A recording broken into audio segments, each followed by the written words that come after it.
some basic rules which were already mentioned for pawn endings, but there are some exceptions, and let's quickly run through some of the exceptions. Here is the position of one of the exceptions.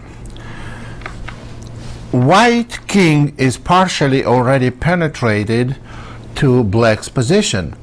Black has absolutely no way to stop white from advancing towards the c pawn.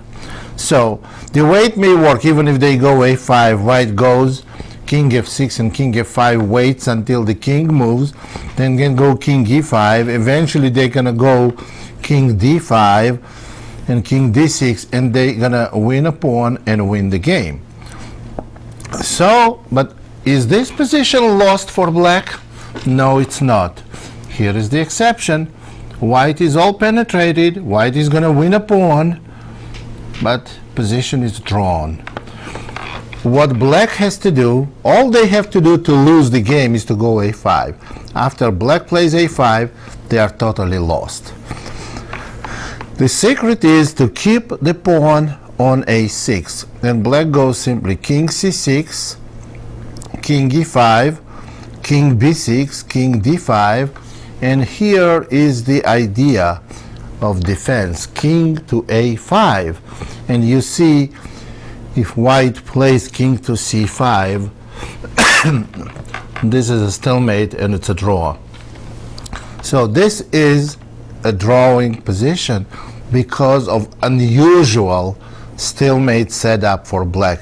Pawn on a6 and king on a5. This is a draw. Now, one of the main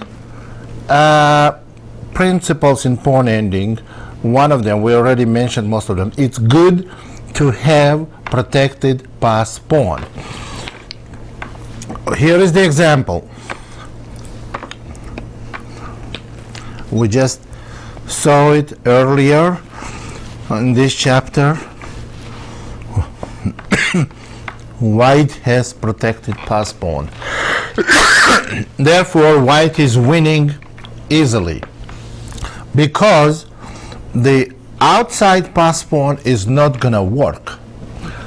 When is outside pass pawn working? To deflect your opponent's king, which black can do, but then the idea is to come in with the king and take your opponent's pawn. Black can never play king f5 because of f7. So white is going to come pick up this pawn and win the game easily. Protected pass pawn is a huge commodity in, well, almost in any ending, but in pawn endgame, it's almost decisive. Here is the position. Protected pass pawn, extra pawn for white. Protected pass pawn, and it's easy win no matter where the kings are. White goes king e3, king e5, king d3. Eventually, after king d5, white goes king c3.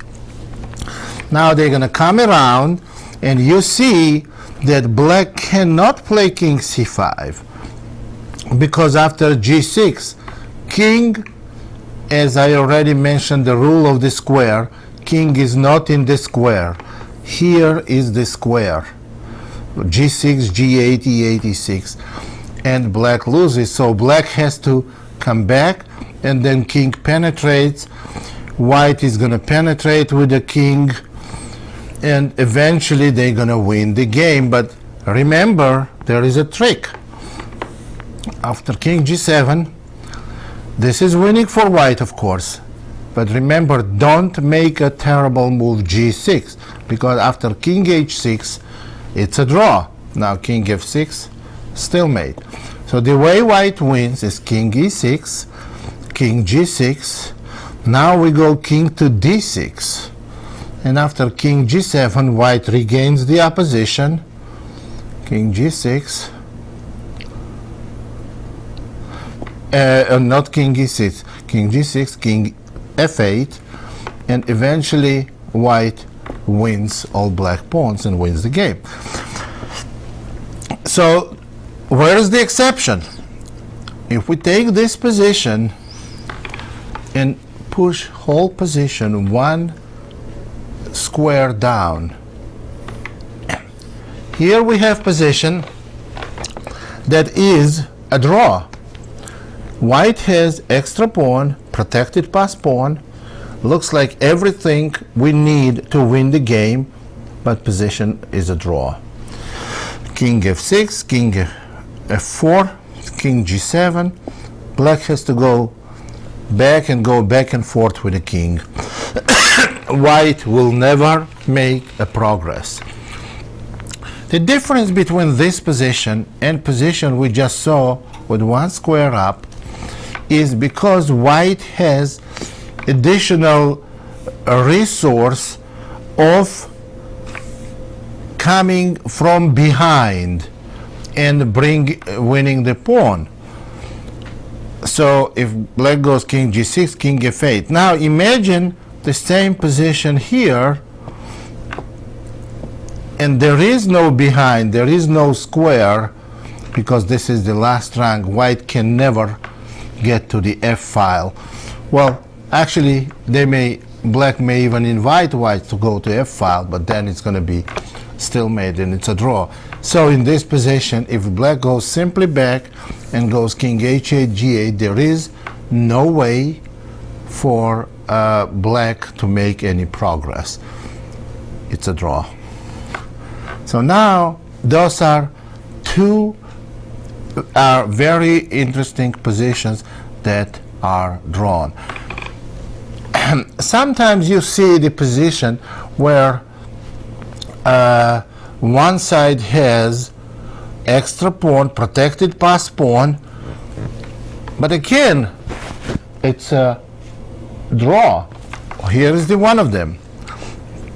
Here is one position I can give you where one side has almost everything they need, but they cannot win. White has an extra pawn, but black goes king b6 and king b7. What can white do? They can do nothing. To make case even worse, even more interesting, I can put the pawn on c5. Now white has two protected pass pawns.